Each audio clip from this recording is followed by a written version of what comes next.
بسم الله الحمد لله ثم الصلاة والسلام على رسول الله وعلى آله وصحبه وسلم أما بعد. السلام عليكم ولا له ميل والبادوك جويد السلام ولكن عبد الغني هم على رب وعاتك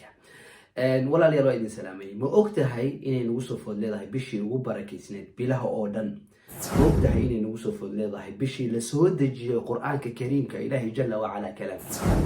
ما أقتهي إني نوصف لله بشي إله جل وعلا وشياطين تواوين كحرحريو jannada albaabadeedana noo furayo naarta albaabadeedana la xirayo jannada albaabadeedana loo furayo ma ogtahay inay nagu soo food leedahay bisha ugu barakaysan bilaha oo dhan haday arinku saas tahay walaasheedii mise walaalkeygiyo waxa dhalinyaro badan walaalahayga ah igala socda facebooka instagramka iyo snapchatka iyo dhinaca youtube-kaba aan ka ballan qaaday ama iga codsaday inaan soo sameeyo barnaamijkaas oo igu socdo aniga awalan nafsadeyda idinkana idinku socdo barnaamijkaas magaciisa waxa ugu magac daray BKD maxaa laga wadaa BKD waxaa ugu magac daray walaalayaal barnaamij kale oo hore u soo waday ayaa jira oo ah isbedel maanta bari may waxa ka heli kartaa youtube-ka hoos ayaad ka heli kartaa qaybihiisa dhan waa daawan kartaa laakiin su'aasha meesha tahay waxay tahay maxaa laga wadaa BKD walaalayaal waa barnaamijkii hore mid ku xigo laakiin magacii hore laga bedelay oo kaliya BKD walaalayaal waxa loo jeedaa baro ku dhaqan diintaada waxaad ogsoontahay maanta dhalinyaro aad u fara badani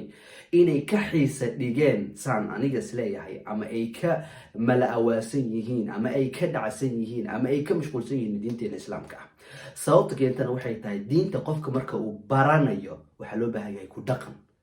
diinteena islaamka ah ma ahan diin afka laga sheego waa diin wadata arrimo badan laga doonayo qofka aaminsan diintaasi inuu helo arinta koowaad ayaa waxay cilmi waa in cilmi aad u yeelataa diintaada islaamka ah lagaana turjumin lagaana sharaxin laguna mar walba wax waajibaadka ilaahay jalla wa ala uu waajib kugu yeelay aan lagu sheegin ama aadan ka qoomamin maalinta yawm qiyaamo cilmi mala awala inaad maskaxda gashataa cilmi inaad u barato waa arintaasna ilaahay jalla wa ala quraankiisa ayuu noogu sheegay oo wuxuuna leeyahay fa'lam annahu la ilaha illa allah wastaghfir li dhanbik arinta labaad ee sheegay waxay tahay diinta islaamka cilmiga kadib waxay u baahan tahay amal inaad ku dhaqantaa in laga dareemaa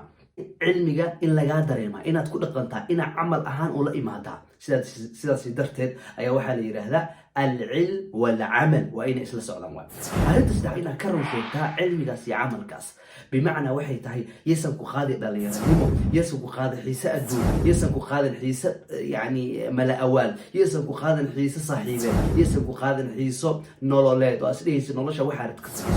maya qofka muslimka dhalinyarada ah ama yuusan ahaan waxa laga doonayaa in uu diintiisa bartaa kuna dhaqmo darteed barnaamijkan soo wado oo ugu magac daray BKD baro oo ku dhaqan diintaada oo anfacaya dhalinyarada dhufay saas ay tahay marka muhiimadu ugu koowaad waxay tahay in ay la qaybsado 10 mawduuc oo qoray 10kaasi mawduuc haday jiraan mawduucyo kale ee ay jeceshahay adiga walaasheedii ee ay jeceshahay walaalkeygiyo commentiga hoos igu soo qor بإذن الله الكريم سان ugu daro barnaamijka aan soo wado wax walba aad jeceshahay oo aad la jeceshahay dhalinyarada waan ogahay qof walba muslim ah oo Soomaali ah wuxuu la jecel yahay walaalkiis wanaaga iyo khayrka wax maskaxdaada ka guuxayo oo waana ah oo wacyigelina oo la talina aad jeclaan lahayd in la gaarsiiyo dhalinyarada commentiga hoos ku soo qor ballan waaye inaan ku soo qaadana barnaamijkeena oo ahaa baro ku dhaqan diintaada muhiimada intaas way walaalkeygiyo adduunkan mala awaalka ah yuusan ku sirin adduunkan mala awaalka ah yuusan ku qaadin adduunkan mala awaalka ah aqligaaga maskaxdaada xirfadaada awoodaada cilmigaada yuusan ka qaadanin maxaa yeelay waa laga tagayaa adduunkan waxaa ku nahay safar ayaan ku nahay sida nabiga sallallahu alayhi wasallam yiri kun fi dunya kaannaka gharib wa abil sabil marka waxa idin kula dardaarmayaa inaad barnaamijkan igala qayb qaadataan wixii wanaag iyo aqli iyo xirfad iyo cilmi ay tahay anigana waa idin soo dhaweynayaa assalamu alaykum warahmatullahi wabarakatuh